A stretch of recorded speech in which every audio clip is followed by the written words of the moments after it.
What's going on, everybody? Welcome into the Commanders Report. I am your fill-in host, Joey Peterson. No, I am not Jack Sperry, but don't worry. He'll be back very soon. I have the pleasure of being live tonight with a lot of different Commanders fans watching that barn burner of a preseason game. And if I had to describe that game in a word, I guess in 2 words, it would be preseason game. There was a lot of good. There was a lot of bad. There was more bad. I think there's like 8 or 10 straight possessions from each team with 0 points, 3 missed field goals for the entire game, 2 for the Commanders, 1 for the Dolphins. There's a lot to talk about, so let's get into it. But before we get into it, I need you guys to hit that subscribe button. There's going to be Commanders watch parties all season long. We won't miss a game, and we don't want you to miss a game either. And the best part about it, 100% free. So go down there, hit that subscribe button, and join us next week for our Sunday night watch party.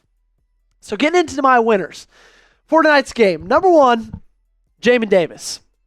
I think this is a guy that if you ask Dan Quinn, okay, make a player in a lab, make a defensive player in a lab, this is the guy he's going to create, right?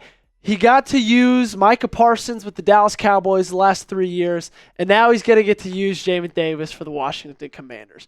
And he came up huge, forced a fumble, I think late in that third quarter or early in that fourth quarter.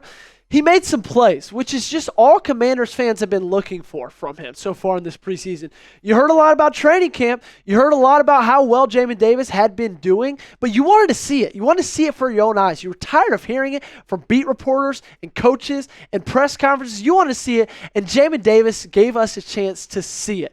Now, the Dolphins did have their way at some points with this Commanders defense, 288 yards total, 24 for 40 when it came to passing, 18 carries, 86 yards, 4.8 yards per carry. They did turn it over twice.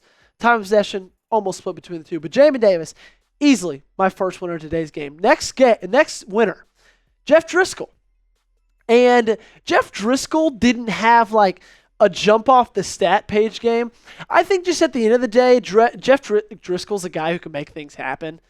I mean, he misses throws, but every backup quarterback misses throws. He's not perfect. There's a reason he's not the starter. I don't want him to be the starter, but he makes plays happen. He scrambled for 40 yards almost on one play. Led the team in rushing.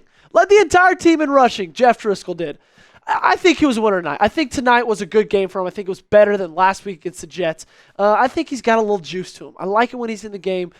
It makes me happier when he's in the game than when Trace McSorley's in the game, and I think a lot of you can agree with that. So Jeff Driscoll, my second winner from tonight. My third winner, let's talk about our main man. Let's talk about our QB1. That is Jayden Daniels. Not a night where the stats are going to jump off the page. 10 for 12. But at the end of the day, what he did, he's just like, it feels different when he's on the field. It feels like he's already taken full control of this team. It feels like he's the guy everybody turns and looks to. It just feels like this team feels different when he's on the field. And that's amazing. That's all that you want, right? When you invest that high of a draft pick into some guy, you're going to want it to pay off. And it looks like it's paying off so far. Total offense tonight for the Commanders, 340 yards, 32 pass completions, 48 pass attempts, 22 carries, 111 yards. Great rushing numbers, honestly. 5 yards a pop. But, man, when Jayden Daniels is in the game, you just can't help but smile, thinking he's your QB1. He played great tonight. We got to see him almost for that entire first quarter, which was great. He got a little more extended playing time than he did against the Jets. But, man, he was great. He was fun to watch tonight. And that leads me to our next guy, Emanuel Forbes. I know what you're thinking. Joey, I watched the game tonight. I didn't hear Emanuel Forbes' name called once. Exactly. That's the point. When you're a cornerback or you're an offensive lineman, those are the only 2 positions in football where you don't necessarily want to hear your name called a lot. And that was the deal for Emanuel Forbes tonight. And coming off of the Jets game, where he let up a touchdown in the corner of an end zone to a dude who might not even make the roster, everybody's saying, okay, we need Junior to step up. We need Emanuel Forbes to step up. And he did. He had a solid game, solid coverage grade. He was solid tonight. Right now, you want more than just solid from a guy you spent a first-round pick on. He's got a lot still to prove, so got to add a little muscle to those legs. We know the drill. But for what you got last week out of Emanuel Forbes and what you got tonight, Very big improvement. He makes my winners list. My last on my winners list, Brian Robinson Jr.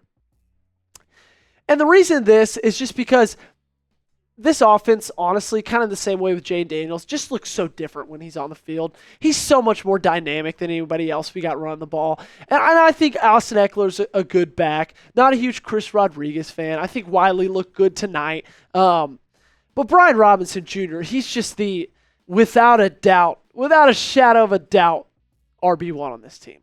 He's the best running back on this roster. He's the best running back on a lot of people's rosters. And just what he can do with the football and what he does with the football, those first couple possessions he gets in this preseason game tonight was just a lot of fun. It's great to have a guy like that on your team. And I wish he could play more, but hey, we'll be in regular season in just a few weeks. We'll see him play all we want. So let me know down there in the comment section who was the Commanders' biggest winner versus the Dolphins. I think, honestly, might go Emanuel Forbes. Jamin Davis. You guys let me know down there in the comment section. On to our losers, because you can't just be a winner in life. You got to have losers, and Riley Patterson, without a doubt, makes the top of this list. 2 missed kicks after 1 missed kick last week, and they cut Ramiz and brought back Riley Patterson, and he missed 2 kicks, and it's not like they're 55, 60-yarders. No, they're within like 30 yards, and he missed them both. My goodness, this team has a kicker problem. I'm going to just go out and say that. I don't think it's ridiculous to say that. Riley Patterson is part of that kicker problem. Nay, he is that kicker problem. And you just want to see, okay, a guy misses a kick, first preseason game. It was against the Jets last week. That's okay. You know, it's been a long offseason, hasn't kicked in a real game in a while. What can he do? And then he misses 2 kicks in the second preseason game. I mean, come on. Maybe it's time to look at UFL, guys. I don't know. Riley Patterson, he's number 1 on my losers list. Number 2 on my losers list, Chris Rodriguez Jr. Now, I might be a little biased being a Tennessee alum. And Chris Rodriguez, he went to Kentucky. So I've never been a huge Chris Rodriguez Jr. guy. But he's just not doing a lot for me, right? You look at him and you say, okay, you're battling for that RB3 spot.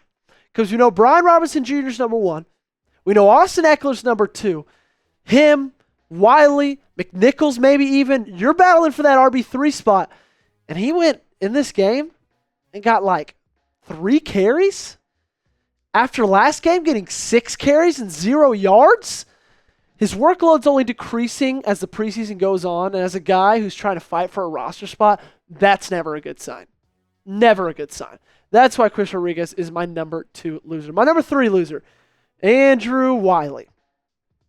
I think he had an underrated season last year. I think he was somewhat of a bright spot on a pretty dim offensive line, but he was a pretty dim spot on that offensive line tonight. 2 penalties, 2 costly times, bring back 2 big gains. He's a guy who's played a lot of football in his career. You got to get past that. You just do. He had 4 penalties all of last year. That was tied for 51st in the league among tackles. And he comes out and has 2 penalties tonight? I don't know. You want to see more from him. You want him to be better. You want him to, I don't know, play like a veteran. And just that's not what you saw tonight. That's not what you saw tonight. I'm going to give a second call to this, guys, because I had such a blast on tonight's live stream with all of you guys. Jack has such a blast on all the live streams with all of you guys.